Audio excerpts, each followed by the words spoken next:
तो देखिए, एक तरफ अर्बन नक्सल पर सियासत गरमाती हुई नजर आ रही है, तो दूसरी तरफ महाराष्ट्र में विदेशी घुसपैठियों के लिए डिटेंशन सेंटर बनाने तक की तैयारी शुरू हो गई है। महाराष्ट्र विधानसभा में जेल प्रणाली में सुधार के लिए एक विधेयक भी पारित किया गया। इस विधेयक पर हुई बहस का जवाब देते हुए सीएम देवेंद्र फडणवीस ने कहा कि अवैध विदेशी घुसपैठियों को डिटेंशन सेंटर में रखा जाएगा और उसके लिए मुंबई में बीएमसी से जमीन भी मांगी गई है।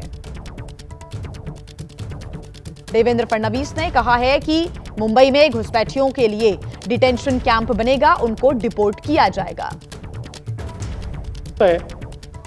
ड्रग्सच्या केसेसमध्ये, अवैध एंट्रीच्या केसेसमध्ये, अवैध बांगलादेशी असतील, या सगळ्यांच्या संदर्भात ते विदेशी नागरिक असल्यामुळे आपल्याला त्यांना डायरेक्ट आपल्या कारागृहात टाकता येत नाही, त्यांना डिटेंशन कॅम्पमध्ये टाकावं लागतं आणि डिपोर्ट करावं लागतं।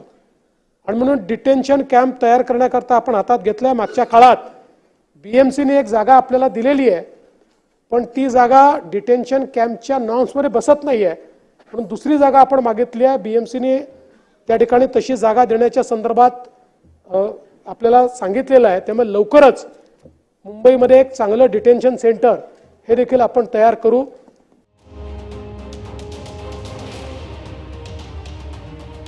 उन्होंने ये ऐलान किया है कि डिटेंशन सेंटर जल्द ही यहां पर बनाए जाएंगे और उसके बाद जो अवैध विदेशी घुसपैठिए हैं उनको उसी में ही रखा जाएगा और फिर डिपोर्ट किया जाएगा। वैभव परब हमारे साथ जुड़े हुए हैं ज्यादा जानकारी के साथ। वैभव, सरकार सख्त है, एक्शन में है और इसी वजह से देखिए देवेंद्र फडणवीस ने खुद कहा है कि बीएमसी की तरफ से जमीन को लेकर भी बातचीत हो चुकी है और जल्द ही नए डिटेंशन सेंटर बनेंगे।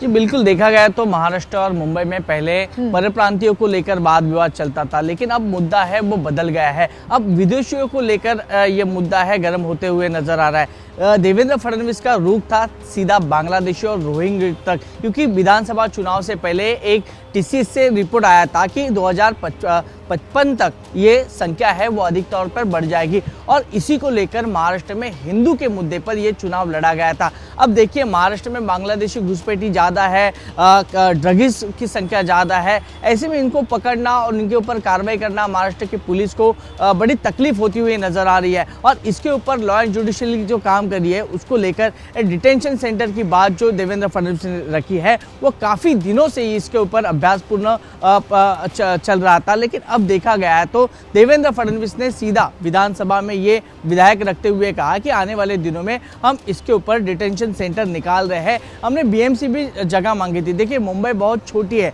और जो बांग्लादेश और विदेशी वालों की संख्या है वो बड़ी तादाद में अब बढ़ती जा रही है और उसकी तकलीफ है वो महाराष्ट्र को और मुंबईकरों को होते हुए नजर आ रही है। देखो, ड्रग्स के मामले में कई ऐसे हमने सीसीटीवी फुटेज देखे हैं जो आरोपी है वो पुलिस को चकमा देकर भागते हुए नजर आ रहे हैं। कभी कभी मुंबई पुलिस हो, महाराष्ट्र पुलिस हो, वो रात में कॉम्बिन ऑपरेशन करके बांग्लादेशियों को ढूंढने की कोशिश करती है, लेकिन आगे उनको जो जिस प्रकार की कायदा सुव्यवस्था की देखते हुए जो कार्रवाई होनी चाहिए वो होते हुए नजर नहीं आती। इसीलिए अब महाराष्ट्र पुलिस और महाराष्ट्र खुद देवेंद्र आने वाले दिनों में गृह मंत्री होने वाले हैं, उनको पिछले गृह विभाग का पूरी तरह से अनुभव रहा है, तो इसी को देखते डिटेंशन सेंटर अब मुंबई की वजह से नवी मुंबई में बनने की कोशिश यहाँ पे की जा सकती है, क्योंकि नवी मुंबई में बड़ी प्रमाण में जगह उपलब्ध है। तो उसी को देखते हुए तलोजा है, जो तलोजा जेल है, उसके आवास में ही ये पूरा डिटेंशन सेंटर रहेगा, ऐसी संभावना यहाँ पे जताई जा रही है। लेकिन देखना ये होगा कि डिटेंशन सेंटर के बाद